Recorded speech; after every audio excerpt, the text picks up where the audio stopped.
지난주에 이어서 세 번째, 네 번째 챕터 말씀을 드릴 건데요.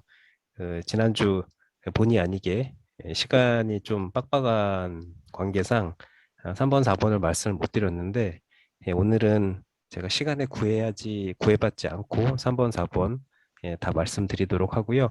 혹시 지난주에 못 들어오신 분들은 이제 위에 제가 유튜브 1, 섹터 1번이랑 2번이랑 유튜브에 올려드렸으니까 그 유튜브 링크 클릭해서 들어가시면 되고, 혹시 못 보신 분들 있으면 해당 링크는 제가 그 오픈 카톡방에다가 다시 한번 공유를 드리도록 하겠습니다.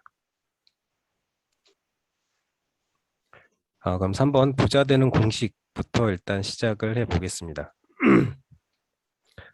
보통 우리들이 가장 많은 소비 탑 3를 제가 한번 좀 뽑아봤는데요. 어, 아무래도 탑3에 들어가는 거는 당연히 이제 거주비라고 볼 수 있습니다. 거주비라고 하면은 우리가 자가에 살든지 전세에 살든지 혹은 누군가의 이제 월세에 살든지 그럴 가능성이 대부분 높은데, 보통 이 세 개 아니면은 뭐 부모님 집이나 혹은 뭐 친구랑 같이 동거를 한다든지 그럴 가능성이 높은데요. 이제 거주비가 높다라는 거는 일단 공시지가 5억짜리 아파트는 실제 한 매매가는 한 8억 정도, 공시지가가 매매가 대비 한 60에서 70% 정도 감안했을 때 실제로 보유세, 재산세 플러스 종합부동산세가 1년에 한 110만 원 정도가 나오고요. 공시지가가 한 10억짜리 정도는 실제 시장에서 거래되는 가격은 한 14억 정도 해서 이제 보유세는 1년에 296만 원 정도가 되고, 공시지가 5억짜리 대비 15억짜리는 거의 3배 가격인데, 이제 보시는 것처럼 보유세가 거의 6배 이상 차이가 나는데, 그거는 이제 이게 이제 1세대 1주택자 기준인데 9억 초과, 공시지가가 9억이 넘게 되면은 1주택자 기준으로 종합부동산세가 나오기 때문에 실제로 공시지가는 3배가 차이가 나지만은 보유세는 한 6배 정도 차이 난다라고 보시면 됩니다. 실제로 저희가 거주하는 데 드는 비용도 사실은 나라에 내고 있는 재산세 플러스 종합부동산세 다 포함해서 한 달에 660만 원이라고 하면 한 달에 이제 나라에 한 50만 원 정도 이제 내고 산다라고 보시면 됩니다.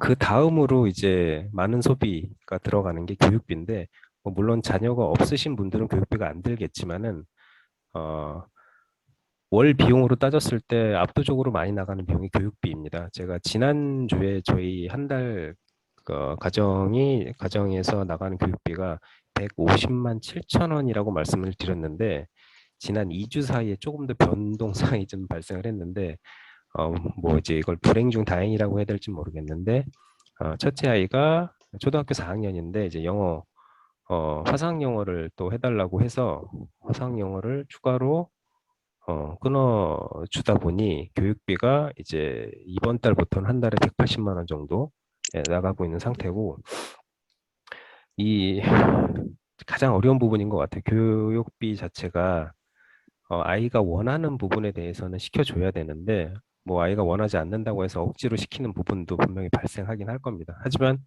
아이가 공부를 하고 싶은데 비용 문제 때문에 시켜주지 못한다라고 하면 그것도 굉장히 마음이 아픈 상황이 될 것 같아서, 일단은 저희는 그 정도까지 교육은 시켜줄 수 있다라고 생각을 해서 지금 한 달에 한 180만 원 정도 이제 교육비가 나가고 있는 상태고, 가장 많은 소비 탑 3 중에 이제 두 번째입니다.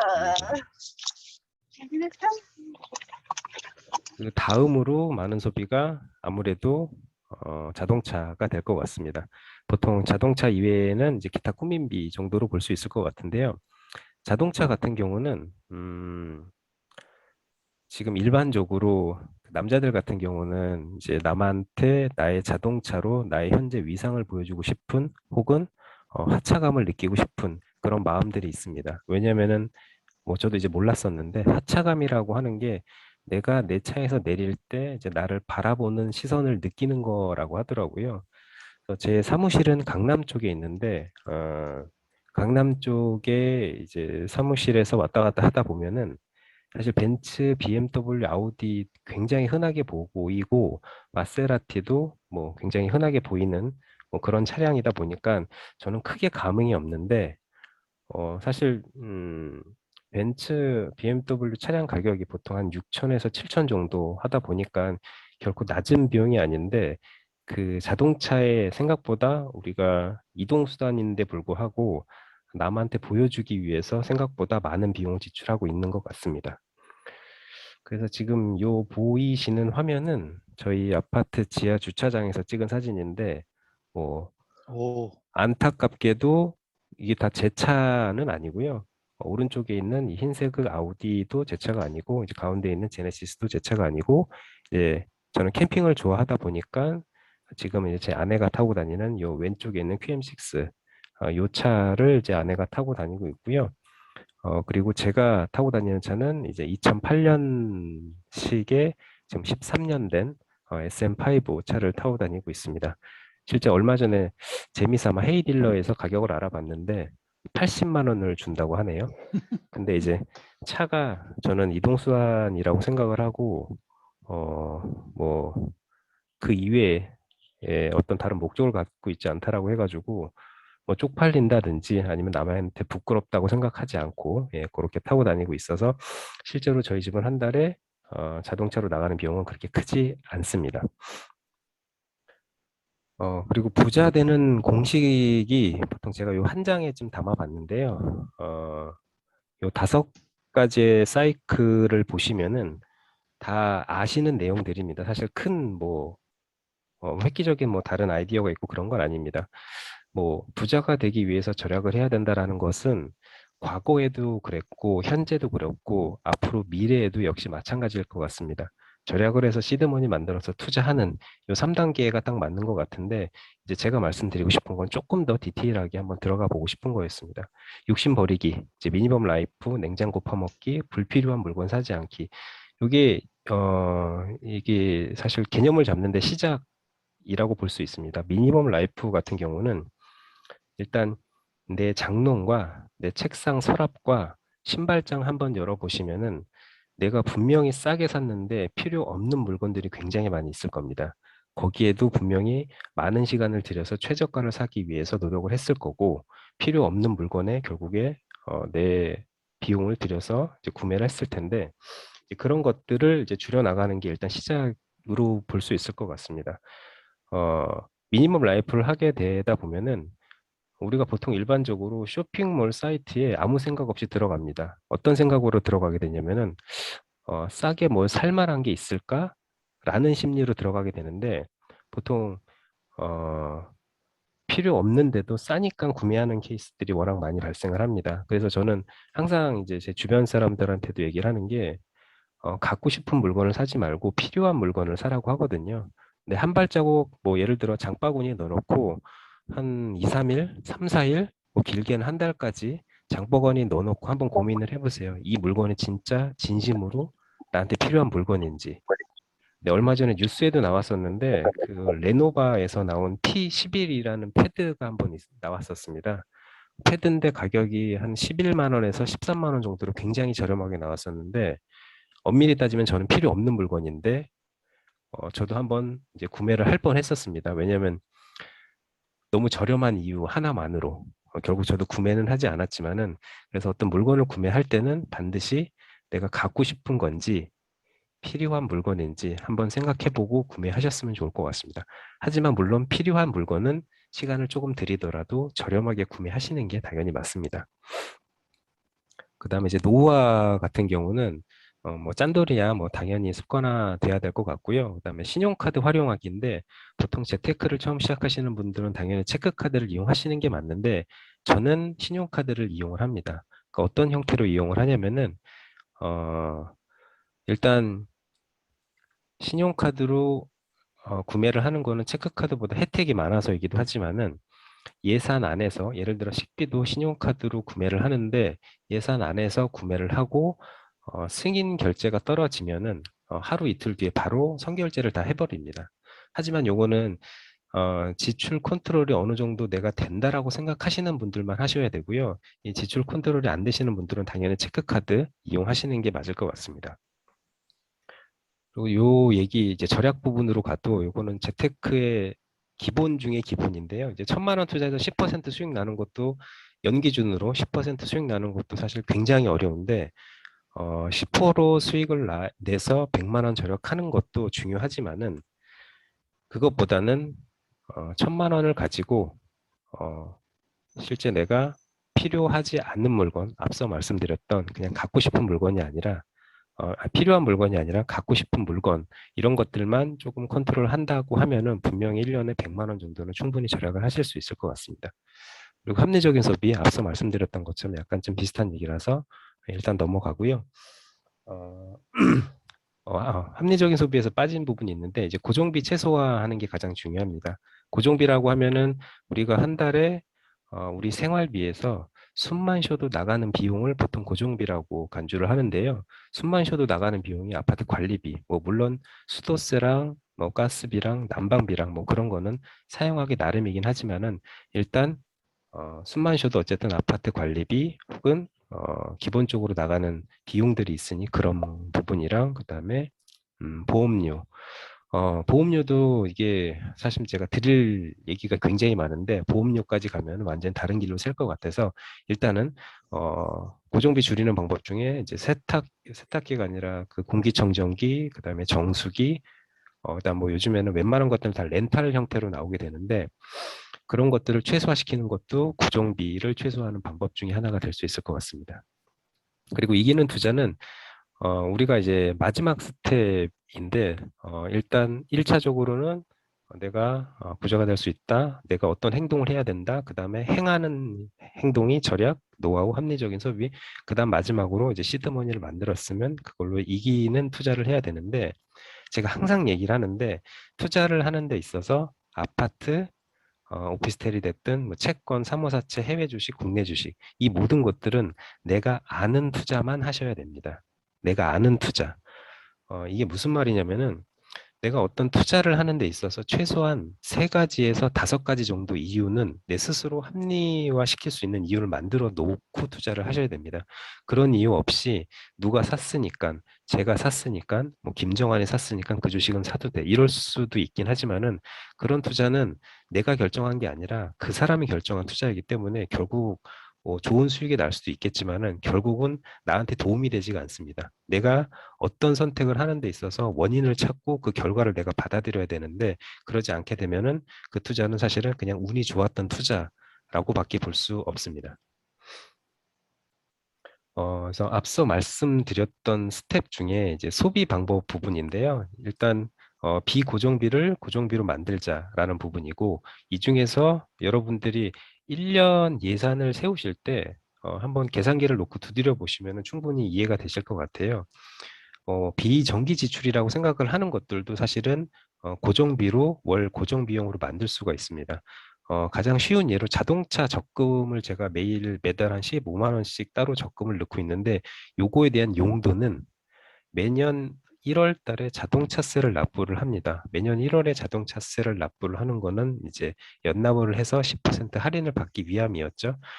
그럼 매년 1월 달에 자동차세가 나가는데 내 자동차세가 얼마 나가는지는 다 알고 계실 거예요. 그거에 대한 비용 플러스 내 자동차에 대한 자동차 보험료, 자동차 보험료가 나가는 달도 매달 동일하실 겁니다. 그럼 그 두 개의 금액을 합쳐서 12로 나눠서 매달 자동차 적금을 불입을 하시고 필요하실 때 그 자동차 적금에서 찾아서 이제 납입을 하시면은 매달 고정비로 만들 수 있고요. 그다음 휴가비 역시 마찬가지고 경조사비 역시 마찬가지로 그렇게 만드셔야 될 것 같습니다.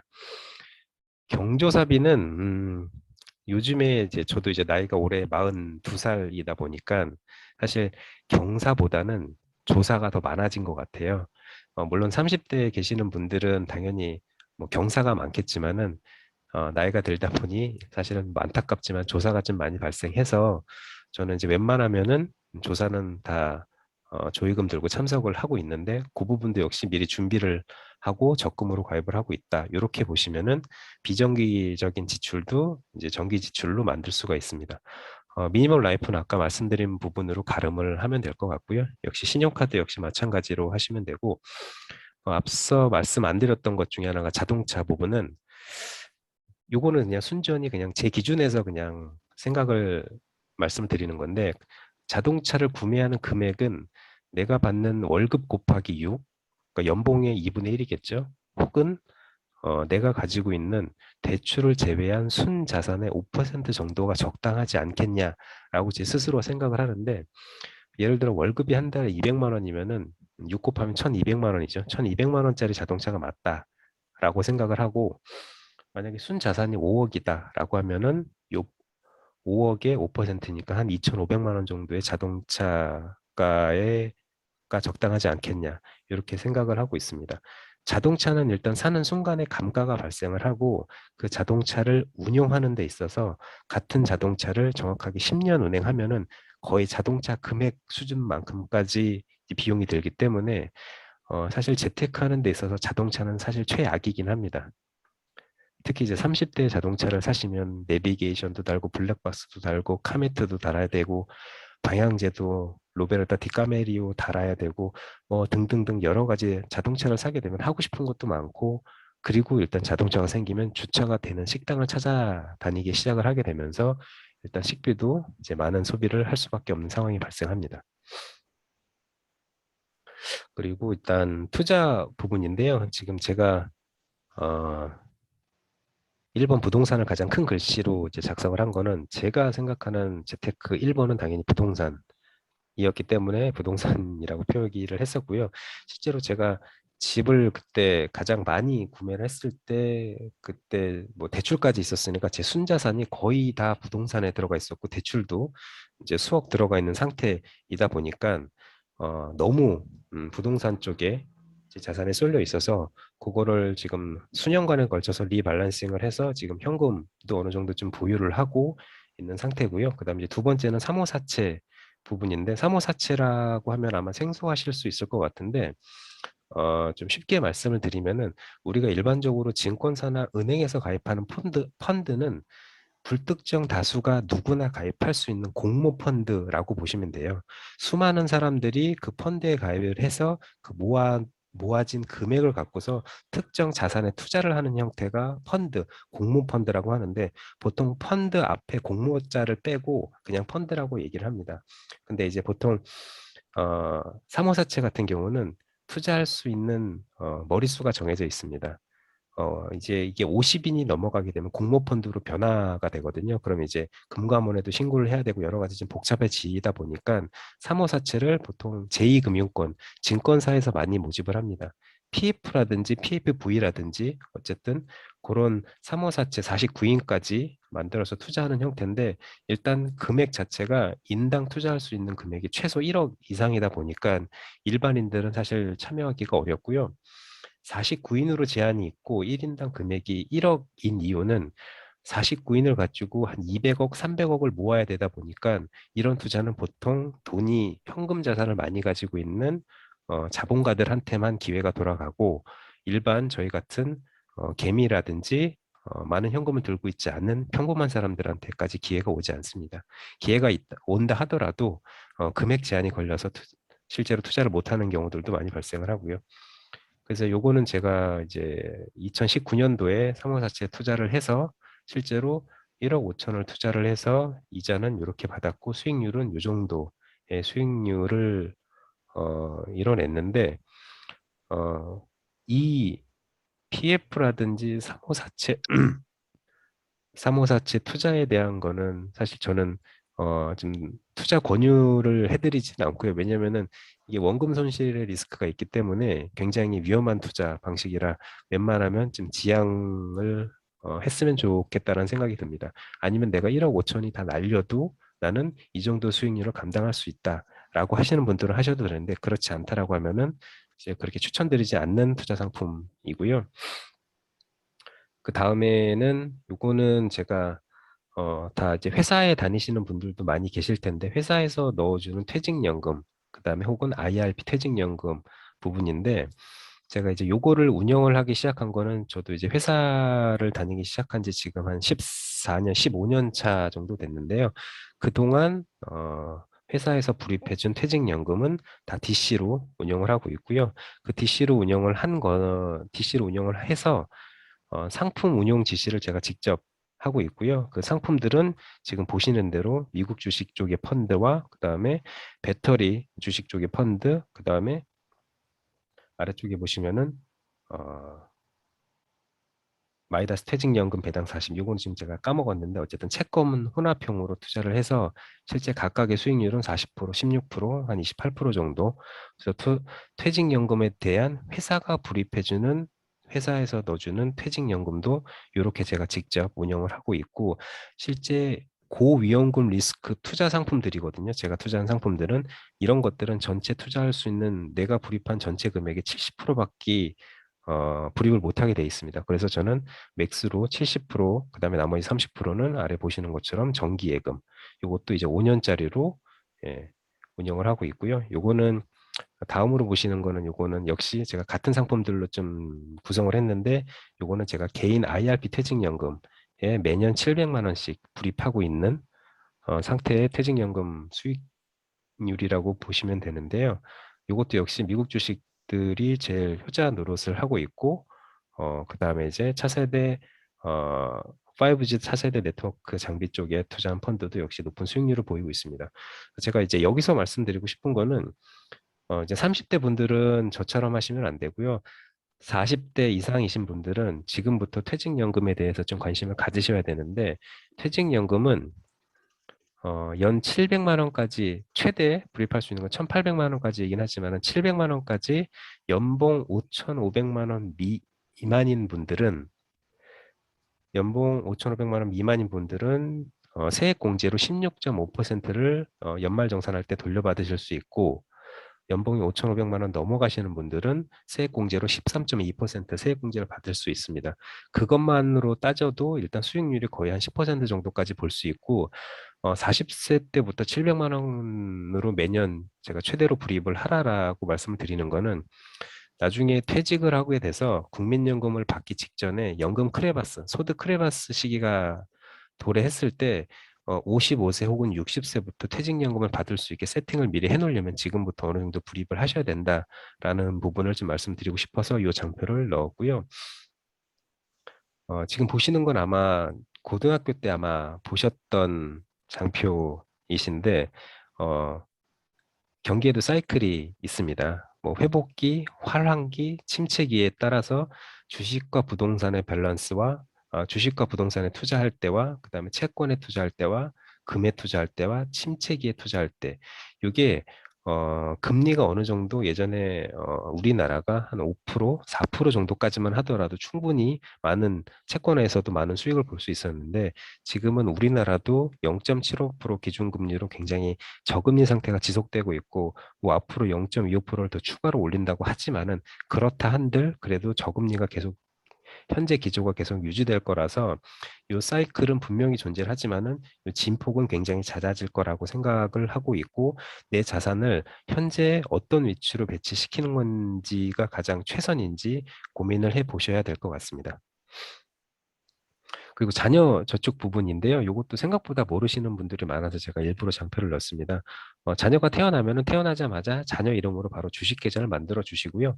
지금 이 방에 계시는 분들은 다 주식을 하시니 내가 사는 주식을 자녀 이름으로 똑같은 주식을 사 주시고 장기 투자한다라고 생각을 하고 최소한 20년, 30년 정도 보유한다라고 생각을 하고 주식을 자녀 이름으로 사주시면은 좋을 것 같습니다. 제가 저희 첫째와 둘째 한테도 국내 주식이랑 해외 주식을 다 개설을 해서 첫째랑 둘째는 예전에 삼성 바이오로직스 그다음에 해외 주식 같은 경우는 이제 엔비디아랑 AMD랑 그다음에 구글이랑 그다음에 또 하나 생각이 안 나는데 어쨌든 그런 것들을 지금 장기 투자로 계속 사주고 있는 상태고요. 물론 지금까지 수익은 굉장히 많이 났고 앞으로도 그 해당 금액은 이제 정리할 생각이 없기 때문에 대신에 제가 매도할 때는 매도 타이밍은 당연히 250만 원 양도소득세 혜택을 보기 위해서 당일날 팔았다가 당일날 바로 매수하는 형태로 계속 유진을 하고 있습니다.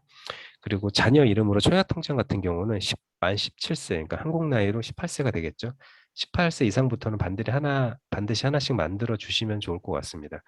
청약통장 같은 경우는 어, 공공 분양을 제외하고 민간 분양에 청약을 할 때는 청약 가입 기간도 점수에 포함이 되거든요. 근데 18세부터 가입을 시켜주면은 15년 지나서 아이가 33살이 됐을 때 청약 통장 가입 기간으로 받을 수 있는 점수는 만점을 받을 수가 있습니다. 33살인데 그렇게 만들어줄 수 있으니까 부모가 자녀한테 해줄 수 있는 그런 것부터 해주시면 좋을 것 같고요.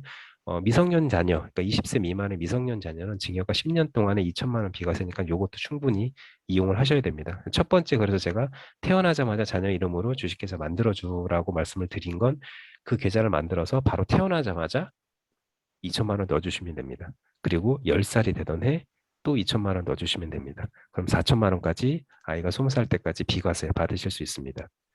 비현실적이죠, 사실은. 근데 태어나자마자 자녀한테 2천만 원을 산후조리원비도 내기도 빡시고 여러 가지 비용이 굉장히 많이 들 때인데 어쨌든 그렇다라는 거를 좀 알고 계셔야 될 것 같고요. 그 다음에 연말정산 소득 공제에 대한 부분인데요. 이제 신용카드는 연소득 대비 25%까지 초과하는 금액에 대해서 15% 소득 공제를 받기 때문에 좀 귀찮으시더라도 내가 지금 한 뭐 9월이니까 9월까지 신용카드를 얼마 썼는지 그러면은 내 연소득은 다 알고 계시니 연소득의 25%가 넘었다라고 생각을 하시면 체크카드로 전환해서 사용을 하시고 아니면 지역화폐 이용하시는 것도 방법이 될 수 있을 것 같습니다. 그리고 앞서 말씀드렸던 신용카드는 반드시 선결제를 하셔야지 지출 컨트롤이 가능합니다. 퇴직연금도 아까 말씀드렸던 700만 원까지 한 달에 한 58만 3천 원 정도 불입하신다고 생각을 하면 됩니다. 그리고 제일 제가 중요하게 죄송합니다. 제일 중요하게 생각하는 부분인데요. 통찰력 부분인데 이제 부동산 방도 그렇고 제 주변의 지인들 제일 많이 듣는 얘기가 지금 집을 사도 되냐? 지금 꼭지인 것 같은데 집을 언제 사야 되냐? 투자로 사고 싶은데 집을 사야 되냐? 괜찮은 투자처 좀 소개시켜 달라. 이런 질문을 사실 굉장히 많이 받는데 책을 읽음으로써 가질 수 있는 거는 이 통찰력이라고 하는 부분은 스스로 내가 어떤 투자를 할 때 아까 말씀드렸던 투자의 이유 최소한 3가지에서 5가지 정도를 내가 만들 수 있어야 되는데 이 투자를 할 때 내가 정확하게 판단할 수 있는 능력을 키우는 것들이 필요합니다. 부동산도 역시 마찬가지고 주식도 마찬가지고 주식을 뭐 예를 들어 지금 NC가 굉장히 많이 떨어졌는데 NC 주식을 지금 살 건지 말 건지 지금이 많이 떨어진 것 같은데 또 들어가는 게 맞을지 혹은 좀 더 지켜봐야 되는지 이런 판단을 내 스스로 하기 위해서는 좀 독서를 많이 하고 그 독서를 통해서 그 판단력을 내 스스로 키워야지 기회를 잡을 수가 있습니다. 그래서 저는 저도 중고등학교 때 책을 많이 봐야 되는데 오히려 중고등학교 때 책을 많이 보진 않고 이제 최근에 들어서 책을 많이 보고 있는데 사실 다들 바쁘시고 피곤하고 힘드시니까 보통 주무시기 전에 핸드폰을 들고 많이 주무실 거예요. 저도 뭐 그런 경우들이 많이 있는데 가끔 잠이 안 오신다라고 하면은 책을 보시고 한 피곤하실 테니까 책을 피시면은 분명히 한 10분 내에 바로 주무실 거예요. 그럼 그렇게라도 5페이지씩이라도 읽으면은 100페이지면은 20일이면 읽잖아요. 그럼 한 달에 한 권 정도는 읽을 수 있거든요. 이제 그런 루틴을 만들어가는 과정도 굉장히 중요할 것 같습니다. 그래서 절대로 되게 뭐 꼰대 같은 이야기이긴 하지만은 독서는 절대적으로 필요한 부분입니다.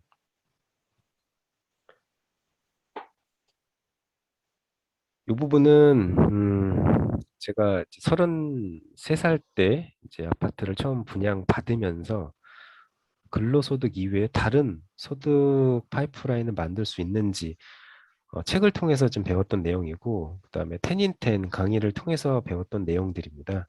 보통 저희가 좋은 대학을 가기 위해서 초등학교, 중학교, 고등학교 12년 동안을 열심히 공부해서 흔히 말하는 스카이 혹은 카이스트, 뭐 해외, 뭐 좋은 대학까지 가기 위해서 열심히 공부를 했고 대학에 입학을 해서 좋은 대학에 입학을 해서 그 다음 스텝은 삼성, LG, 현대, SK 흔히 누구나 들으면 알 수 있는 대기업에 취업을 해서 높은 연봉을 받는 게 목적이었습니다. 그렇게 거의 한 15년, 18년을 그렇게만 교육을 받았었는데, 근데 저희는 돈에 대해서 교육을 한 번도 받은 적이 없습니다. 그 이면에는 뭐였냐면은 근로소득, 쉽게 얘기해서 좋은 회사에 가서 짧은 시간 동안에 짧은 시간만 일을 하고 높은 연봉을 받을 수 있는 좋은 회사에 들어가는 게 목적이었습니다. 물론 공기업에 들어갔든 혹은 공무원이 돼서 나중에 추후에 사학연금이라든지 공무원연금이라든지 군인연금이라든지 그런 걸 받아도 충분하겠지만은 실제로 그거는 55세, 60세까지 물론 그분들은 일을 할 수 있는 조건이긴 하지만은 그렇지 않은 나머지 98%들은 대부분이 일반 사기업에서 내 노동력과 시간을 팔아서 월급을 받는 근로소득, 거의 모든 시간을 회사에 투자를 해서 월급을 받고 살아가게 됩니다. 근데 우리가 60세까지 이렇게 살아가고 그 이후에 다른 소득이 없으면은 다른 소득에 대해서 고민을 안 해봤다라고 하면은 대부분들은 또다시 다른 근로소득을 찾게 됩니다. 근데 그게 다가 아니고 소득에 대한 종류, 임대소득, 배당소득, 우리가 지금 투자하고 있는 주식, 기타 소득 등 소득의 종류도 굉장히 많은데 이 소득을 내가 추가로 만들 수 있는 방법은 뭐가 있을까를 고민하셔야 되는데 임대소득 같은 경우는 토지를 빌려준다든지 건물은 뭐 상가에 대해서 상가 임대료를 받는다든지 사실 이것들은 월세를 매달 받을 수 있는데 시간은 거의 투자를 하지 않습니다. 뭐 물론 임장도 다녀야 되고 내가 이런 투자를 할 때 이런 물건을 선택을 할 때 고민을 굉장히 많이 하긴 하겠지만은 그건 스팟성으로 하는 거고 근로소득과 대비했을 때 시간 소요는 거의 없다라고 보시면 됩니다. 그렇게 내가 3억짜리를 1억 대출 받아서 월세를 150 받고 50만 원 이자 내고 100만 원에 대해서 1억 원 갖고서 월세를 만들어냈다. 이것도 자본소득에서 되게 중요한 새로운 파이프라인을 하나 만들게 되는 구조라고 보시면 되고요. 그거 이외에 배당소득, 저는 지금 배당소득은 미국 주식 쪽에 월배당을 받을 수 있는 지금 미국 부동산 리츠 회사에 투자를 했는데요. 그것도 역시 리얼티 인컴이라고 아마 아시는 분들도 계실 거예요. 월배당주의 최강자의 주식입니다. 연 기준으로 배당률이 3%에서 6% 정도 나오고 배당이 거의 한 60년 가까이 한 번도 끊긴 적이 없는 회사입니다. 근데 미국 주식도 이 해당 종목을 선택을 한 것도 역시 부동산 관련된 주식이기 때문에 제가 제일 관심 있는 분야이고 제일 잘할 수 있는 분야라서 주식도 해당 종목을 선택을 했고요. 지금은 뭐 소액이긴 하지만 어쨌든 월배당 형태로 매달 배당 소득을 받고 있고요. 이제 투자 소득 같은 경우는 사실 뭐 부동산도 역시 마찬가지고 주식도 굉장히 저는 운이 좋았던 케이스였던 것 같습니다. 2017년도에 미국 주식을 처음 시작을 해서 엔비디아랑 팔란티아랑 일단은 지금 구매를 해서 많은 차익을 본 상태고요. 그 다음에 오늘 또 아마 상한가를 친 것 같은데 LNF 주식도 굉장히 큰 효자 노릇을 하고 있습니다. 물론 아직 정리는 하지 않았지만은 어, 항상 저는 운이 좋았던 투자를 많이 잡았던 것 같고요. 그리고 마지막으로는 기타 소득 같은 경우는 내가 취미로 갖고 있는 부분을 가지고 저작권을 만들고 혹은 책을 써서 저작권 혹은 음악을 만들어서 저작권 이렇게 하게 되면은 어, 나중에 노년기가 됐을 때 근로소득이 없다 하더라도 임대소득부터 기타 소득까지 내 자본들이 나를 먹여 살려줄 수 있는 구조를 만들 수가 있습니다. 물론 제가 근로소득이 나쁘다라고 얘기를 하는 건 아니고요. 제가 지지난주에도 한번 말씀을 드렸는데 우리가 근로소득으로 벌 수 있는 시간은 굉장히 점점 짧아지고 있습니다. 20대, 30대 때 근로소득 굉장히 중요합니다. 자기 개발 혹은 내가 회사에서 정치, 회사에서 상사를 대하는 기본적인 예절, 여러 가지 배울 것들이 굉장히 많이는 있긴 하지만은 이 근로소득이 내 평생을 먹여 살려주지 않는다라는 부분을 이해하셔야 됩니다. 나중에 50세가 됐을 때, 뭐 지금 저는 벌써 느끼고 있는 게 저도 40세, 42에 초반이기는 하지만은 벌써 회사에서 나이가 많은 축에 속하게 되는 것 같습니다. 그래서 50대 제 직장 선배들을 보면 벌써 권고사직들을 좀 당하고 있는 상태고 그분들 같은 경우는 이제 근로소득이 생계를 위해서 반드시 필요한 소스이다 보니까 다른 또 근로소득을 얻기 위해서 50세 중반, 50세 초반인데도 불구하고 이직을 알아보고 그런 장면들을 실제로 제가 옆에서 보고 있다 보니까 지금 30대, 40대인 분들이 지금 근로소득 이외에 나머지 다른 소득원들을 만들 수 있는지를 지금부터 공부를 하면은 저는 40대에는 충분히 지금 제가 표에 요건 뭐 예시로 표현한 거이긴 하지만은 50%, 뭐 30%, 20%로 해서 요즘 보통 파이어족이라고 하죠. 은퇴를 할 수 있는 정도까지가 되지 않을까 생각을 하고 있습니다. 요거는 뭐 제가 재미로 한번 작성을 해봤는데 제가 이제 40대니까 40대 기준으로 생각을 해보면은 요거 맞는 것 같습니다. 공부를 좀 할 걸. 재수를 했는데 해도 안 되더라고요, 저는. 근데 또 그렇다고 뭐 그렇게 열심히 한 것 같지도 않지만은 그래도 아, 이 당시는 진짜 공부만 했어도 됐으니 어떻게 보면 참 마음 편한 시절이었다라는 생각이 들어서 저도 공부 좀 할 걸. 그다음에 지금도 역시 뭐 술을 좀 많이 먹고 있긴 하지만 지금 줄이기 위해서 노력을 하고 있습니다만 술을 조금씩 컨트롤해서 먹으려고 노력하고 하고 있고요. 요거는 지금 뭐 사둔 게 있어가지고 후회는 하지 않고 뭐 나머지는 각자 한번 보시고 넘어가시면 될 것 같습니다. 그리고 지금 보시는 게 지금 나의 재테크에 대한 마인드 평가지라고 보시면 되는데요. 아니다 보통은 보통 아니다 보통 그다음에 이제 뭐 그렇다라고 표시를 한번 해보시면은 될 것 같은데 1번부터 총 이제 17번까지 있습니다. 그래서 요거를 한번 훑어보시고 나는 그렇다가 몇 개 나오는지 한번 계산해 보시면은 좀 나의 지금 재테크 성향이 어떤지 파악을 하실 수 있을 것 같은데 저는 1번부터 이제 17번까지 다 해당이 되는 것 같습니다. 16개 이상은 재무지능이 높음. 저는 지능이 높은가 봐요. 어쨌든 그리고 이제 10개 미만 같은 경우는 재테크 왕초보. 시작한다라는 것 자체가 굉장히 중요합니다. 맞습니다. 아까 초반에 말씀드렸던 시작하는 게 가장 중요합니다. 내가 마음을 먹고 시작을 해야 되는데 음, 그래서 앞선 내용 그 챕터 3 부자가 되는 공식에 대해서 좀 정리를 하면은 첫 번째 키워드는 진심으로 꼰대 같은 얘기지만은 정말 나는 부자가 될 수 있다라는 마음가짐을 꼭 한번 가져 보셨으면 좋을 것 같습니다. 마음가짐도 없으면은 생각도 하지 않게 되고 생각을 하지 않으면은 행동도 하지 않게 됩니다. 그냥 생각하지 않으면은 행동하는 대로 살게 되고 생각하고 살면은 생각한 대로 행동을 하면 생각하며 살아갈 수 있습니다.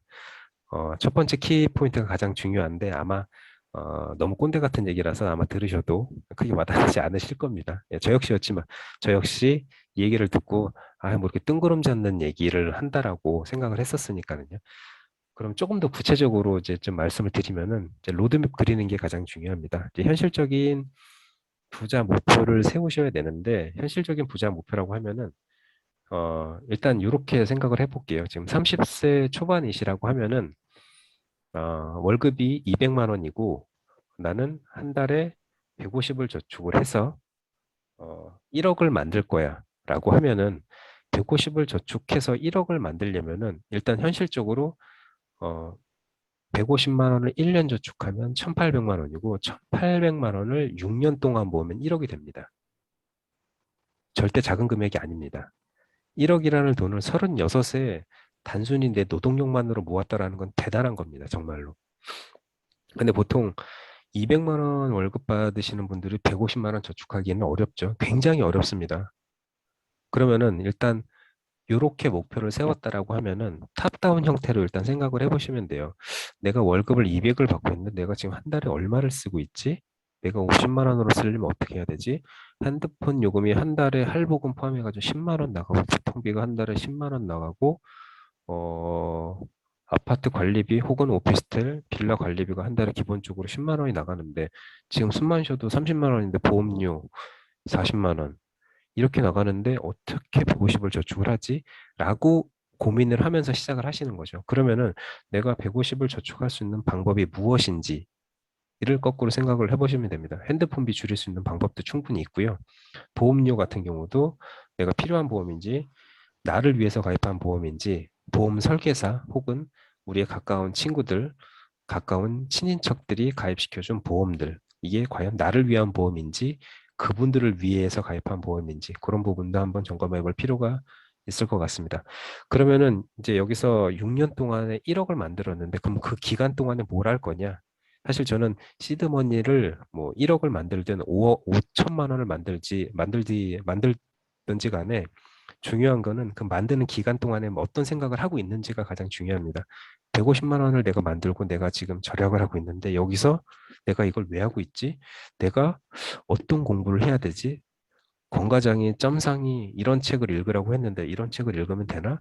주식 오픈 채팅방에서 어떤 종목 얘기가 나오고 있는데 이런 걸 사야 되나? 여러 가지 고민들이 되겠죠. 일단 그 돈을 모으는 시기 동안에는 저는 주식 투자를 웬만하면 좀 지양했으면 좋겠다고 생각이 들고 만약에 정말 하고 싶다 싶은 생각이 한다면은 정말 하고 싶으신다라고 하면은 한 100만 원 미만으로만 하시는 걸 좀 추천을 드리고요. 왜냐하면 경기 사이클에 대해서는 이해를 하고 있어야 되니까 그렇게 공부를 하시면서 일단 5천이든 1억이든 일단 그렇게 모으시는데 혹시 아까 제가 6년 동안에 150만 원 저축하면은 1억 정도라고 말씀드렸는데 그 목표가 5천이면 3년이면 됩니다. 근데 그 6년, 3년을 줄이기 위해서는 150만 원이 아니라 170만 원, 180만 원으로 늘린다라고 하면 10%, 15%를 늘린다라고 하면은 기간은 그만큼 줄어들게 되겠죠. 어, 여러분 그 72의 법칙이라고 들어보셨을 거예요. 내 원금이 두 배가 되는데 그 수익률에 따라서 어느 내 수익률에 따라서 두 배가 되는데 기간이 얼마나 소요가 되는지 빠르게 계산해 볼 수 있는 계산법인데 예를 들어서 1년에 내가 1억을 투자했는데 매년 4% 수익이 난다라고 하면은 72 나누기 4를 해보시면은 18년이 걸리면은 내 원금 1억이 2억이 돼 있습니다. 반대로 4%가 8%가 된다라고 하면은 9년이 걸리겠죠. 근데 우리가 작년 3월 중순이었죠. 3월 17일, 3월 20일 아마 저도 기억을 하고 있는데 한국 증시가 1,400포인트까지 떨어졌을 때, 뭐 물론 그때 주식 뭐 추가 매수 하신 분들은 제가 봤을 때 그렇게 많지는 않을 거라고 생각이 들고요. 어쨌든 그때 비해서 지금이 한 3,200, 3,300포인트까지 올라왔으니 충분히 연 8%는 어렵지 않다라고 생각하실 수 있을 거예요. 근데 이게 5년, 6년 연속 이렇게 수익을 낸다라는 거는 굉장히 리스크가 있기 때문에 보수적으로 한 8% 정도만 잡는다 하더라도 첫 해 20% 수익이 나고 그 다음에 마이너스 8% 수익이 나게 되면은 결국에는 길게 5년, 길게 10년을 봤을 때는 1억을 굴렸을 때 내 자본이 2억이 만드는 거는 충분히 가능하다라고 말씀드릴 수 있고요. 제가 예전에 또 그렇게 했었고 지금도 그렇게 하고 있다 보니 일단 시드머니 5천 혹은 3천, 1억 본인 상황에 맞게 로드맵은 반드시 한 번씩 꼭 그려보셨으면 좋을 것 같습니다.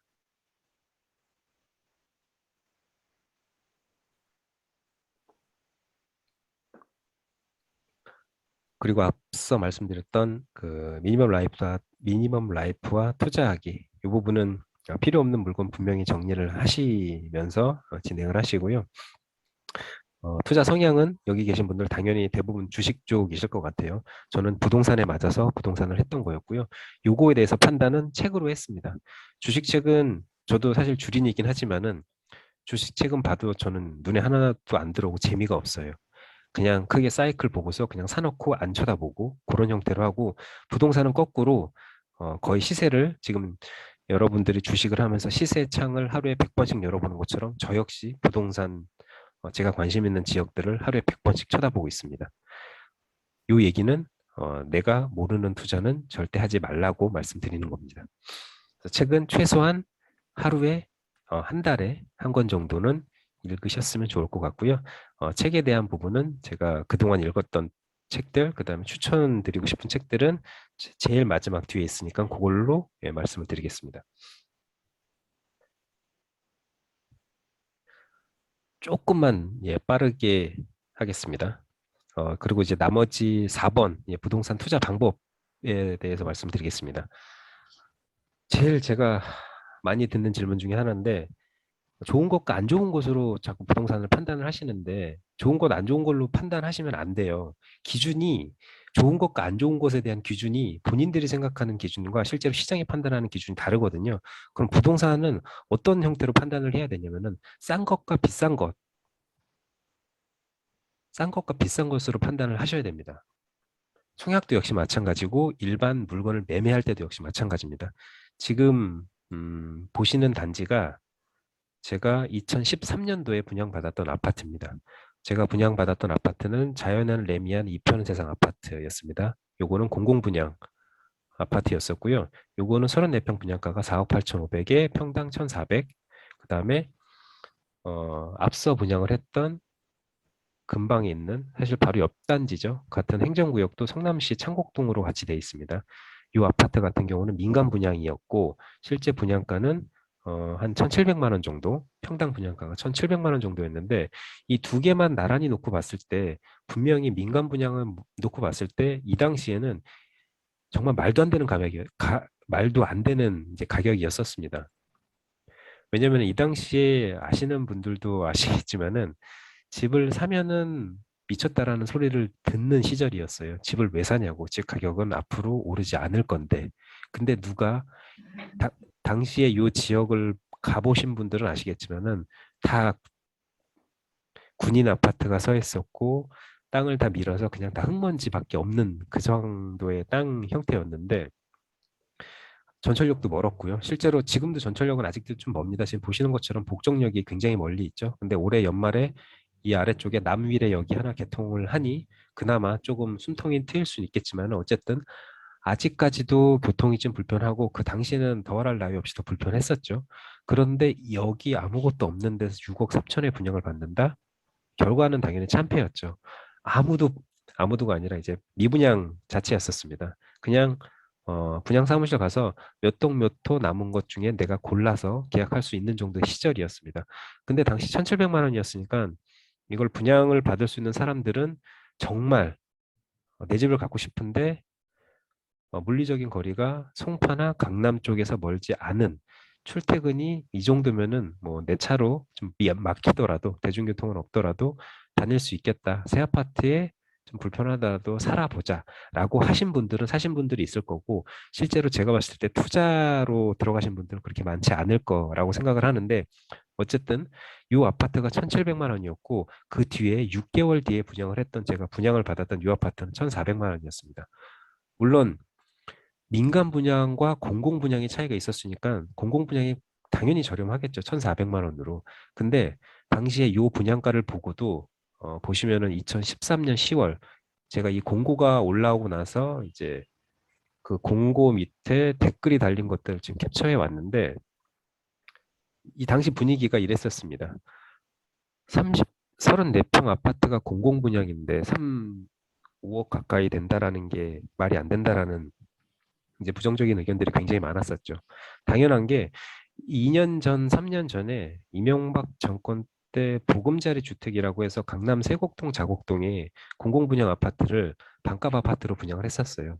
반값 아파트라고 하면은 당시 강남의 평당 분양가가 2천만 원이었는데 한 1천만 원 정도에 분양을 했으니 반값 아파트였었는데 강남구 자곡동이 1,100만 원, 1천만 원에 공공 분양을 했는데 어디 서울도 아닌 성남 창곡동 아무것도 없는 전철도 없는데 공공 분양이 1,400만 원에 분양을 해? 당연히 분양받지 말아야 된다라는 분위기가 이렇게 형성이 됐었고요.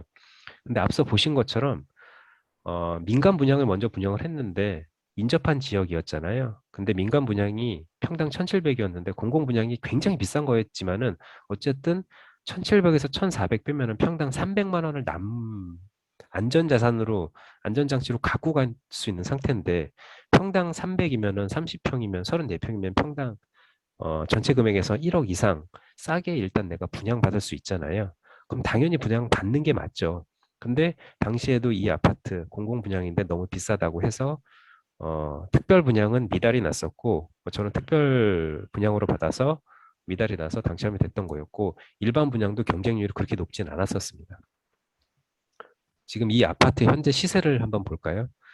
2008년에 10억을 넘었고 지금 현재 가격 시세를 보시면 거의 16억 가까이 오른 상태였습니다. 이 두 개의 아파트 단지는 물론 34평, 36평이긴 하지만은 입지가 가까이 인근에 있기 때문에 같은 시세로 형성이 되고 있는 상태고 실제 지금은 아마 저야 이 당시에 분양을 받았고 그 주변에 분양받았던 아파트 평당 분양가도 관심이 있으니까 보고 있지만은 지금 이 아파트를 처음 보신 분들은 이게 공공 분양이었는지 민간 분양이었는지 그거 아무것도 상관이 없어요. 알 수도 없고요. 관심도 없습니다.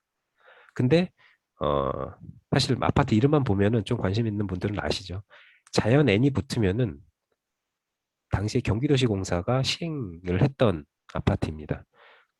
저희가 광교라든지 아니면 판교라든지 주변에 뭐 다산이라든지 보면은 자연 N이 붙은 아파트는 민관 민영이랑 실제로 하남도시공사라든지 경기도시공사에서 시행을 같이 해서 만든 아파트 브랜드라고 보시면 됩니다. 쉽게 얘기해서 땅은 나라 거로 저렴하게 매수를 했고 이제 건축은 일반 대기업 브랜드 레미안 이편은 세상에서 이제 건설을 했다라고 이해를 하시면 됩니다. 그럼 이건 뭐 8년 전 얘기니까 너무 와닿지 않으실 것 같아서 그러면은 싼 아파트와 비싼 아파트, 싼 아파트를 고를 때 기준에 대해서 좀 말씀을 드리면은 요거는 이제 최근 아파트 시세를 좀 제가 가지고 왔는데 두 개 아파트를 지금 비교를 해볼게요. 이편한 세상 옥수 파크힐스 아파트와 인덕원 프루지오 엘센트로 아파트입니다. 이 두 개 아파트는 하나는 금호역 옆에 전철역 바로 인접한 곳에 있고요. 사실 이 위치는 이렇게 보시면은 이 아파트가 그냥 다 평지로 보이는데 여기가 예전에 서울의 달을 예, 서울의 달 아시죠? 서울의 달. 최민식이랑 한석규 나왔던 그 드라마 촬영지가 여기였었는데 완전 산동네고 실제 아파트도 지형이 그러한지라 고바위 아파트 동별로 좀 단차가 있는 지역이고요. 그다음에 최근에 GTX C 라인 때문에 가장 매스컴에 자주 오르내렸던 아파트인데 인더건 프로즈 엘센트로 아파트입니다. 이 아파트의 지금 시세를 보시면은 파란색이 금호 아파트고 이제 빨간색이 인더건 프루지오 아파트입니다. 시세가 거의 이제 34평 기준으로 거의 만나기 직전까지 가고 있죠. 현재 2021년 6월 기준이고 그러면은 제가 보통 이렇게 물어보는데 상암동이랑 대치동이랑 어디가 상급지요라고 물어보면은 우리나라 사람이면은 100이면 100 당연히 대치동이 상급지라고 하죠. 옥수와 인도건이 어디가 상급지라고 물어보면은 대부분 다 어디라고 답변을 하시겠어요? 당연히 옥수죠. 예. 옥수 3호선 바로 인접한 데에서 한정거장 가면 압구정동이고 다리 동호대교 건너가면은 바로 강남구 압구정동. 대한민국에서 최고 부자들만 살고 있는 압구정동. 당연히 인도건보다 옥스파크힐스가 상급지죠. 근데 뒤에서 보신 것처럼 인도건 프로지오 가격이 이렇게 올랐어요. GTX C 때문에. 근데 GTX C가 언제 개통될지 혹시 아시는 분 계세요? 아무도 없습니다. 우리나라에. 국토부도 모릅니다. 언제 개통이 될지는. 근데 지금 같은 평수가 이렇게 붙었다라고 하면은 당연히 상급지로 인도건 엘센트로 프로지오를 매도를 하고 상급지로 이사 가시는 게 맞다라고 가격 비교를 해서 판단을 하시면 됩니다. 제가 인도건을 비한다라기보다는 저도 안양에서 좀 오래 살았기 때문에 이 지역이 어떤 지역인지 알고 있거든요. 근데 누군가는 그렇게 해요. 옥스파클스가 어떻게 인도건보다 상급지냐. 인도건 프로지오 같은 경우는 실제로 평촌 학원가, 그 다음에 옥수랑 비교해서 여긴 평지다. 그리고 GTX C란이 들어온다. 이렇게 얘기를 많이 하세요. 인도건을 비한다라기보다는 실제로 여기를 걸어보시면 아시겠지만은 걷기가 쉽지가 않은 거리예요. 한 성인 남성으로 한 15분 정도 걸어야지 전철역에 다다를 수 있고요. 그리고 이 아파트의 행정구역상은 의왕시로 되어 있습니다. 의왕시와 서울 신축 옥수동에 있는 아파트 어디가 상급지일까요? 이래도 인도건이라고 하시면 그냥 인도건이라고 그분은 생각을 하시는 게 맞습니다. 네. 그럼 이제 지방 아파트로 한번 가보겠습니다. 지금 보시는 거는 천안 IC가 보이시죠? 그 다음에 천안 종합터미널이 보이고 여기 밑에 잘렸는데 요 밑에 천안역이 있습니다. 그럼 이 두 개 아파트, 동아태주 아파트랑 대림 한내 아파트를 한번 보겠습니다. 두 개의 아파트는 지금 빨간색이 동아태주고 파란색이 대림 한내입니다. 그럼 이제 파란색 아파트, 대림 한내 아파트가 거의 보시면은 가격 추이는 비슷한데 왜냐면 인접한 지역이니까 당연히 같은 흐름으로 움직이겠죠. 근데 항상 플러스 2천 플러스 3천 정도로 앞서갔었는데 최근에 이 가격이 역전이 됐습니다. 매매 가격이. 그러면은 어, 같은 평수에 대림 아파트보다 동아태주 아파트가 왜 갑자기 역전이 됐을까라고 한번 생각을 해보시면은 정답은 공시지가입니다.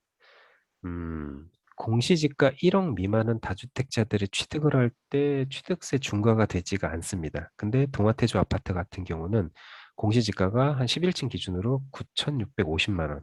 근데 대림 한내 아파트는 공시지가가 1억 1,400만 원. 거의 한 공시지가가 2천만 원 정도 차이가 나죠. 제가 투자자 입장이라고 하면 당연히 동아태조를 구매할 것 같아요. 동아태조가 지금 제가 관심 있게 봤던 물건 중에 하나가 지난 추석 전날 연휴, 추석 연휴 전날에 바로 1억 6천인가에 나갔었는데 전세로 1억 6천도 맞출 수가 있겠더라고요. 뭐 취득세 뭐 1.1%라고 하더라도 취득세는 그렇게 부담되지 않고 조금만 리모델링을 하게 되면은 많은 금액 들이지 않고 이 집을 소유를 할 수 있게 되는 거죠. 일단 취득세 문턱을 넘었으니 이 아파트에 대해서는 사실 투자자도 좀 많이 들어와서 현재 제가 오늘 요 강의를 들어오기 전에 확인한 물건은 3개 정도 남아 있었는데 지금 금액은 1억 8천에서 한 1억 9천 정도로 이렇게 나와 있는 상태고 전세는 1억 6천에서 1억 7천 정도 이렇게 나와 있고 제가 요 두 개 단지를 보여드린 거는 지금 보시는 것처럼 아파트 가격이라는 거는 정책이랑도 굉장히 많이 연관성이 있다라는 부분을 말씀을 드리고 싶은 거예요. 투자를 할 때 어떤 투자를 해야 되는지 이 아파트 가격이 이랬었는데 왜 지금 바뀌었지? 라는 부분도 물론 현장에서 알 수 있겠지만은 실제 손가락 클릭만으로 손가락 임장만으로도 충분히 다 파악을 할 수 있다라는 부분을 좀 말씀드리고 싶었던 거고요. 그리고 이제 주택 구역, 주택을 매수를 할 때 판단해야 되는 게 크게 한 네 가지 정도 될 것 같은데 일단 급여가 높은 지역, 뭐 다 아시겠죠? 우리나라의 CBD 지역은 크게 세 군데죠. 중구, 영등포구, 강남구. 근데 연봉이 가장 높은 지역이죠. 다른 지역보다 월등히 높습니다. 뭐 물론 여기 서초가 높다라고 돼 있긴 하지만 어쨌든 서초랑 강남이랑은 한 권역으로 묶어도 무방을 하게 되니까. 그다음에 저 밑에 보시면 아래쪽에 이제 분당이 있죠. 이 분당 같은 경우는 판교가 있어서 최근에 이제 연봉이 굉장히 많이 높아진 사례로 보시면 되고요. 그래서 집을 구매를 하실 때뭐 뒤에서도 나오겠지만은 연봉이 높은 지역, 이 네 개 지역, 분당 포함해서 네 개 지역 중심에서 실제로 출퇴근, 직주 근접이 가능한 30분 내에 위치되는 아파트를 찾으시면 되는데 이제 교통이 되겠죠. 두 번째로는 그 교통 부분은 지금 보시는 게 초록색으로 된 부분이 자가용 출퇴근 시 10분 미만으로 보실 수 있고요. 그 다음에 이제 짙은색 보라색으로 갈수록 출퇴근이 거의 이제 1시간 정도, 왕복으로 따지면 이제 거의 2시간, 2시간 반 정도 소요할 수 있는 위치라고 보시면 되는데 이거 보시고 여러분들이 느낄 수 있는 것 중에 하나가 뭐냐면은 어, 서울 중구 명동에서 자가로 출퇴근을 하는데 실제로 물리적인 거리가 구로구나 양천구나 시흥보다 일산이 훨씬 더 먼데 불구하고 일산이 훨씬 멀죠, 물리적인 거리가. 근데 서울역에서 직장 출퇴근하시는 분들은 대부분 일산을 고려를 하세요. 왜 일산을 고려하게 되냐면은 지금 자가 출근 분석 시간이라고 했잖아요. 일단 고속도로가 자유로와 제2자유로가 뚫려 있고 뭐 물론 시내 들어와서 막히겠지만 중간에 붕 떠 있는 상태인데도 불구하고 여기가 아래쪽에 있는 물리적인 거리가 구로가 조금 더 가까운데 불구하고 시간은 비슷하게 걸리는 게 이제 고속도로 형태의 제2자유로와 자유로가 뚫려 있기 때문에 그렇게 보실 수 있는 겁니다. 좀 강남역을 한번 볼까요? 강남역이 가장 흥미로운 결과가 나와 있는데, 지금 보시면은 강남역은 너무 많이 지금 분포가 되어 있습니다. 지금 보라색으로 보이시는 거는 당연히 다 1시간 정도 거리인데, 여기 아래쪽에 보면 금천 IC가 있고 금천구가 있습니다. 이게, 어, 여기도 사실은 서울이고 요 아래로 밑으로 내려가게 되면 안양, 그다음에 시흥 이렇게 나가게 되는데 최근에 제가 작년에 요 데이터를 봤을 때 작년, 재작년 3년 전이구나. 3년 전에 요 데이터를 봤을 때는 여기가 다 거의 보라색이었어요. 왜 보라색이었냐면은 아래 보시는 것처럼 양재에서 서남 IC에서 사당까지 거쳐서 관악을 거쳐서 금천까지 가는 강남 순환고속도로가 개통이 되고 나서 자가용 출근 시간이 굉장히 많이 줄어들었습니다. 예전에는 남부순환로로 해서 강남으로 들어가든 아니면은 안양으로 내려가서 양재 IC로 해서 강남으로 들어오든 이렇게 교통편이 불편했었는데 이게 개통이 되면서 이 지역에 강남 출퇴근자들도 많이 입성을 한 것 같고 실제로 출퇴근 시간도 많이 줄어들었다라고 보시면 될 것 같고요. 그다음에 세 번째는 학군인데 제가 학군은 두 개를 비교를 했습니다. 뭐 강남구와 노원구인데 뭐 이것도 뭐 뻔하게 다 볼 수 있는 결과이긴 하지만은 어, 학령기에 자녀가 있으신 분들은 당연히 학업 성취도를 보지 않을 수가 없습니다. 그냥 덮어놓고 그냥 강남으로 가면 됩니다. 지금 보시는 학업 성취도 순위를 1위부터 13위까지 지금 저기 20위까지 있는데 잘리긴 했지만 13위까지 보게 되면 학업 성취도가 다 90% 이상이고 위치를 보면은 뭐 앞에 뭐 역삼동, 삼성동, 도곡동은 다 제외하고 하나같이 다 강남구에 위치를 하고 있습니다. 그러면은 지금 제 지인분 중에 한 분이 이제 헬리오시티에 사시는 분이 계시는데 그분은 대치동까지 학원 라이딩을 하고 있고 어, 아이가 원해서라기보다는 이제 부모 입장에서는 헬리오시티에 사는 목적 중에 또 하나가 이제 학원 대치동까지 자동차로 가면 막히지 않으면 한 10분 정도면 가게 되니까 그쪽에 거주를 하고 만족도도 굉장히 높다. 뭐 이렇게 보고 있는 상태고요. 그래서 세 번째는 학군 부분은 지금 제가 지금 보여드린 이 화면들은 다 호갱 노노하고 아실에서 갖고 온 데이터니까 거기서 직접 좀 찾아보시고 판단하시면 될 것 같습니다. 그리고 최근 2년 동안의 코로나를 겪으면서 예전에는 고려 대상이 아니었던 아파트 주변의 자연 환경도 굉장히 중요하게 생각을 하고 계십니다. 지금 보시는 전경은 아마 송도인 것 같습니다. 송도 아마 동부가 트레이드 타워에서 찍은 것 같긴 한데, 집에서 보내는 시간이 많아지고, 집에서 거주하는 행동도 되게 다양해지다 보니까 조금 더 넓은 평수에 대한 수요, 욕구들이 점점 많아지고 있는 것 같습니다. 근데 거기에 더해서 내 집 거실에서 이렇게 바다를 볼 수 있는 영구 뷰 볼 수 있다라고 하면은 굉장히 만족도가 높아질 겁니다.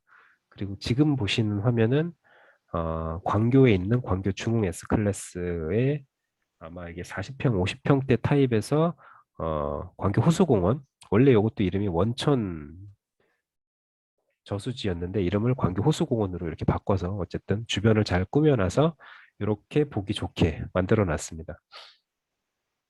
거주하는 데 있어서 이제 이런 부분도 굉장히 많은 요소를 차지하고 있다라고 이해를 하시면 되고요.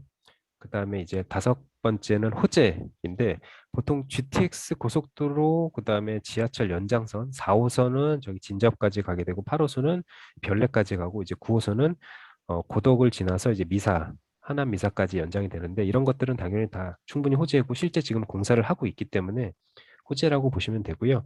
그다음에 스타필드와 이케아와 특히 코스트코 그다음에 주변에 신세계 스타필드라든지 대형 쇼핑몰이 들어오면 그것도 호재로 볼 수 있습니다. 그다음 제일 중요한 거는 이제 대기업들 고연봉자들이 그 주변에 입주를 하게 되면은 그것도 역시 집값 호재로 볼 수 있고요. 그다음 추가로 대형 병원도 역시 마찬가지입니다. 사업주 입장에서는 고속도로 주변의 사업장을 만드는 게 가장 좋고요. 근로자 입장에서는 대중교통이 가장 중요합니다. 뭐 물론 자가로 출퇴근하고 계시는 분들도 계시겠지만은 어, 대중교통이 출퇴근이 가능한 지역이 나중에 매도할 때도 혹은 나중에 가격 상승도 혹은 가격 하방 압력을 받을 때도 잘 어느 정도 버틸 수 있는 정도의 아파트이기 때문에 그런 것들 기준으로 보시면 되고요. 제가 요즘에 좀 유심히 보고 있는 지역 중에 하나인데 앞서 말씀드렸던 두 가지 기업 사업주는 교통, 그다음에 근로자는 대중교통. 지금 보시는 것처럼 개발 지역인데 서울시 강동구 고덕 강일지구 쪽인데요. 고덕 2지구에 지금 상업지구를 만들고 있는데 얼마 전에 지나가면서 봤는데 생각보다 높은 건물들도 조금 들어와 있고 벌써 많이 공사를 시작을 한 상태더라고요. 그래서 이 안에 들어오는 업무 시설들, 그 다음에 교통 쪽으로 보게 되면은 옆에 보시면은 고덕대교라고 구리대교라고 보이실 텐데 요게 지금 포천에서 구리까지는 지금 완공이 돼서 운행을 하고 있고 거기서 연장을 해서 구리에서 세종까지 가는 예전에는 제2 경부고속도로라고 불렸던 서울 세종 고속도로가 뚫리는 바로 옆에 인접하고 있습니다. 실제 이 주변에 IC도 만들고 있어서 아마 여기가 업무지구라고 하면은 바로 고속도로 혹은 올림픽대로까지 바로 탈 수가 있고 아래로는 이제 9호선 연장 지난 8월인가 9월 말쯤에 9호선 공사를 시작을 했습니다. 그러면은 이게 연장이 돼서 아마 미사 연장선까지 아마 들어가게 될 거고 9호선은 지금 서울에 사시는 분들은 다들 아시겠지만 황금 노선입니다. 주요 업무지구 두 군데를 관통을 하는 노선이기 때문에 그리고 급행을 운행하기 때문에 굉장히 희소성과 이동하는 시간을 많이 줄일 수 있는 노선이니까 9호선 같은 경우는 굉장히 좋은 위치에 들어온다라고 보시면 될 것 같습니다. 그럼 이제 마지막으로 매수 타이밍을 좀 보시게 되는데요. 매수 타이밍 같은 경우는 전세가는 지금 현재 가치를 보시면 되고 매매가는 미래 가치를 포함한 가격이라고 보시면 됩니다. 지금 제가 한 3개의 아파트를 가지고 왔는데요. 다 3개 아파트 공통점이 뭐냐면은 상계동과 그다음에 평촌 호계동과 그다음에 구리 교문동. 공통점은 매매가와 전세가가 붙었을 때 매수하는 게 가장 안전한 내 집 마련 혹은 투자가 될 수 있을 것 같습니다. 앞서 말씀드렸던 것처럼 전세가는 현재 가치라고 말씀을 드리잖아요. 역시 전세가는 현재 가치, 그다음에 매매가는 미래 가치인데 이 세 개 아파트들도 사실은 지어진 지 되게 오래된 아파트들, 20년 이상 된 아파트들이라서 전세 가격은 높지가 않은데 이 전세 가격이 붙었던 시기가 다 비슷합니다. 2005년에서 2006년. 그다음에 시기가 좀 다르지만 교문동 같은 경우는 2006년 전후였었습니다. 이 시기가 사실 매수하기 가장 좋았던 시기였었고요. 그래서 앞으로 제가 다음 장에서 보여드릴 장표에서는 지금도 전세가와 매매가가 붙은 지역들이 있으니까 한번 보시면 될 것 같고요. 지금 제가 세로로 빨간 막대기로 그은 지역, 그은 위치를 보시면은 호계동에 있는 목련 3차 아파트 같은 경우는 요게 중간에 급격히 하락하는 시점이 한 번 있었습니다. 역시 마찬가지로 요 2008년 요 시점에 하락하는 시기가 있었는데 요 하락했던 시기가 뭐였냐면은 2018년도에 파리 대책이 나왔습니다. 그 파리 대책을 발표를 하고 나서 매수세가 끊기면서 가격이 살짝 하락을 했었는데 아니나 다를까 그 뒤에 바로 한 3개월 뒤에 다시 반등하는 요 그래프를 보였었는데 지금은 요 아파트 가운데 있는 호계동 아파트 같은 경우는 굉장히 뭐 지금 전세가가 어느 정도 하는지 모르겠지만 아마 많이 올랐겠지만은 특히 매매가와 전세 가격이 차이가 거의 5억 가까이 난다라고 하면은 전세 가격이 당시에 2020년 아마 6월 기준으로 봤을 때 37%면은 사실 이 아파트는 굉장히 많이 오른 거라고 판단을 할 수가 있습니다. 매수하기 좀 부담스럽고 웬만하면 이런 아파트는 좀 지양하는 게 맞습니다. 시기가 너무 안 좋다라는 얘기고요. 그럼 다음으로 앞서 말씀 한번 드렸는데 천안에 있는 아파트 지금도 전세가와 매매 가격이 이렇게 붙어 있습니다. 그리고 지금 현재 매매 나와 있는 거는 한 3건 정도, 전세도 한 5건 정도밖에 안 되는 상황이고 요건 뭐 지방이니까 요럴 수 있다라고 보시면 되는데 사실 요것도 그렇게 위험한 투자는 아니다라고 보시면 되고요. 암사동의 강동 롯데캐슬 퍼스트도 지금 매매가도 아마 더 많이 올랐을 것 같긴 하지만은 갭이 어느 정도 벌어지지 않았다라고 하는 물건들이 있으면은 이런 것도 사실 매수해도 나쁘지 않다라고 보실 수 있습니다. 매매가와 전세가를 비교를 해서 지금 매수 타이밍을 보는 거는 손가락으로도 손가락 검색으로도 충분히 가능하지만 그거 말고 일단 검색을 하고 해당 아파트 내가 관심 있는 아파트 선정을 한 다음에 임장을 하고 그 아파트에 대한 분위기가 어떤지 그 다음에 상담도 한번 받아보시고 그렇게 시작하시면은 조금 나은 선택을 하실 수 있을 것 같고요. 제가 항상 그 무주택자 분들한테 말씀드리는 게 일단 가능하면은 가능한 범위 내에서 대출 받아서 집을 하나 사라고 말씀을 드리는데 내 집을 하나 산다라는 거는 최소한 중립기여라는 표현이 맞을 것 같습니다. 이게 뭐냐면은 집값이 하락해도 집값이 상승을 해도 뭐 물론 상승하면은 기분은 좋겠죠. 하지만 내가 살고 있는 실거주 아파트이기 때문에 상승했다 하더라도 뭐 그냥 기분 좋고 넘기시면 되고요. 만약에 집값이 내가 샀는데 내가 상투를 잡고 하락을 했다라고 하면은 나는 원래 여기서 실거주 하려고 매수를 하신 거였잖아요. 근데 내 아파트만 떨어진 게 아니고 다른 주변의 아파트들도 같이 떨어졌으니 그렇게 속상해 하실 필요는 없습니다. 어차피 거기서 계속 실거주 하실 거고 다른데 집값 떨어졌다고 해서 이사 가실 거 아니니까 실거주 목적에 대한 장점이 그건 것 같아요. 집값이 떨어졌다고 해서 팔고 집값이 올랐다고 해서 팔고 그게 안 되거든요. 무조건 거기서 실거주 하셔야 되잖아요. 아니면 떨어졌다고 해서 손해보고 파시고 전세로 가실 건 아닐 거잖아요. 그래서 일단 기본적으로 무주택자분들은 내 집을 하나 갔는데 최소한 중립기여. 왜냐하면 우리가 1차적으로 노후 준비를 할 때 회사에서 국민연금을 가입을 하죠. 국민연금은 거의 준조세이잖아요. 월급에서 4대 보험이 제하고 저희한테 실수령액이 찍히니까 이건 어쩔 수 없이 그냥 무조건 내야 되는 준조세 성격이 있는 연금입니다. 그럼 그 다음은 회사에서 불입해주는 퇴직연금. 앞서서 제가 DC형, DB형 말씀드렸던 것처럼 회사에서 불입해주는 퇴직연금. 근데 1계층, 2계층 퇴직연금까지 가더라도 아마 음, 최소 생활할 수 있는 정도까지밖에 안 되실 거예요.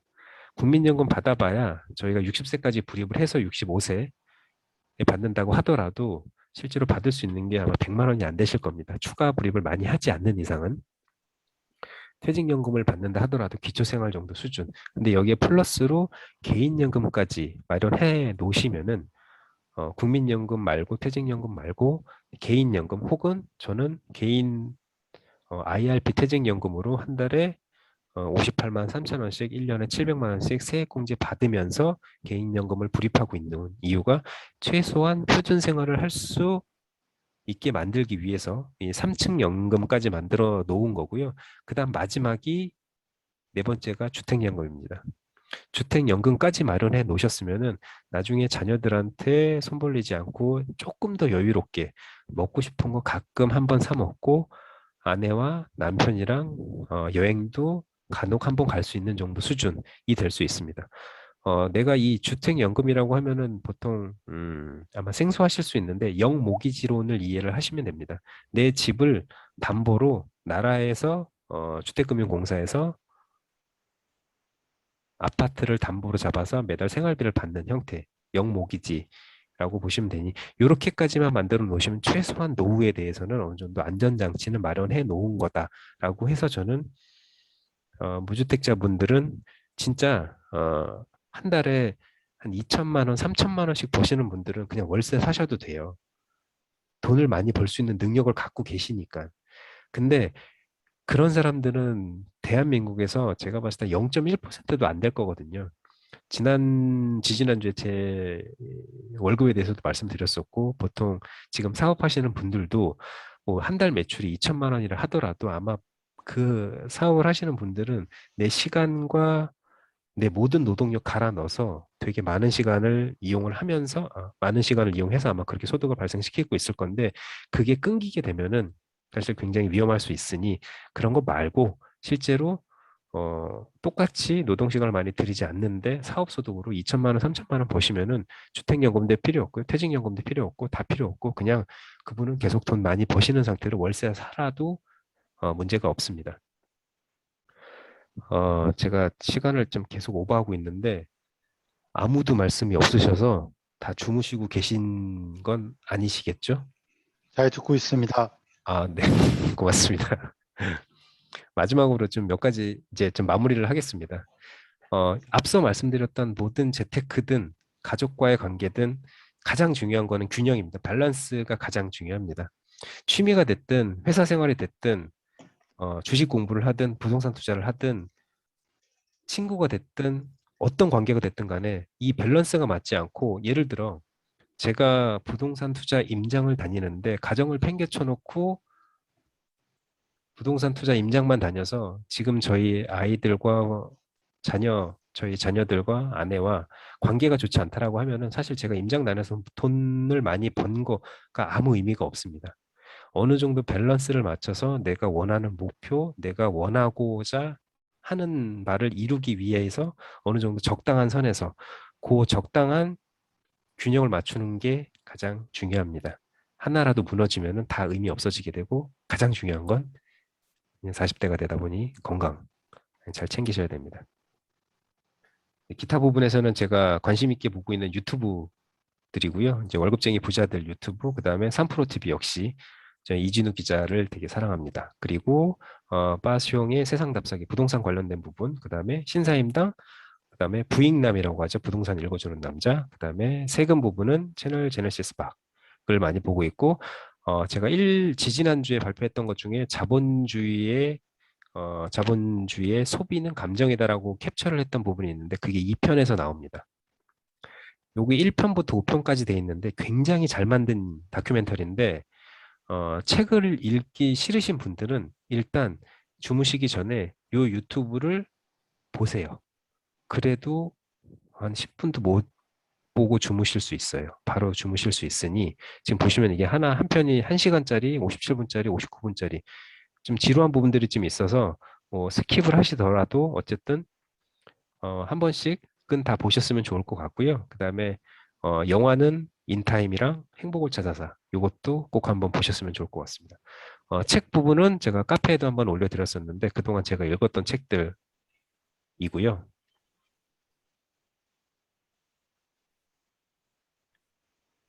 요 부의 인문학이란 책을 제가 얼마 전에 선물로 보내드렸었는데 이 책은 거의 재테크 하시는 분들은 다 한 권씩 갖고 계실 거고 만약에 갖고 계시지 않다라고 하면은 제가 보내드린 책으로 정말 진심으로 정독을 한번 해보셨으면 좋을 것 같습니다. 굉장히 쉽게 쓰여진 책이고 이분의 인사이트라든지 표현력 자체가 굉장히 필력 자체도 굉장히 좋으신 분이라서 꼭 한번 꼼꼼히 읽어보시고 재테크를 시작하셨으면 좋을 것 같습니다. 지금 현재 제가 읽고 있는 책은 이 책인데, 지금 책은 사놓고 아직 지금 못 읽고 있는데, 지금 자꾸 이렇게 책을 펴면 저도 계속 잠이 들어가지고, 어쨌든, 요것도 읽고, 공유를 해드리든지, 좋으면은, 다음 이벤트 할 때 또 보내드리도록 하겠습니다.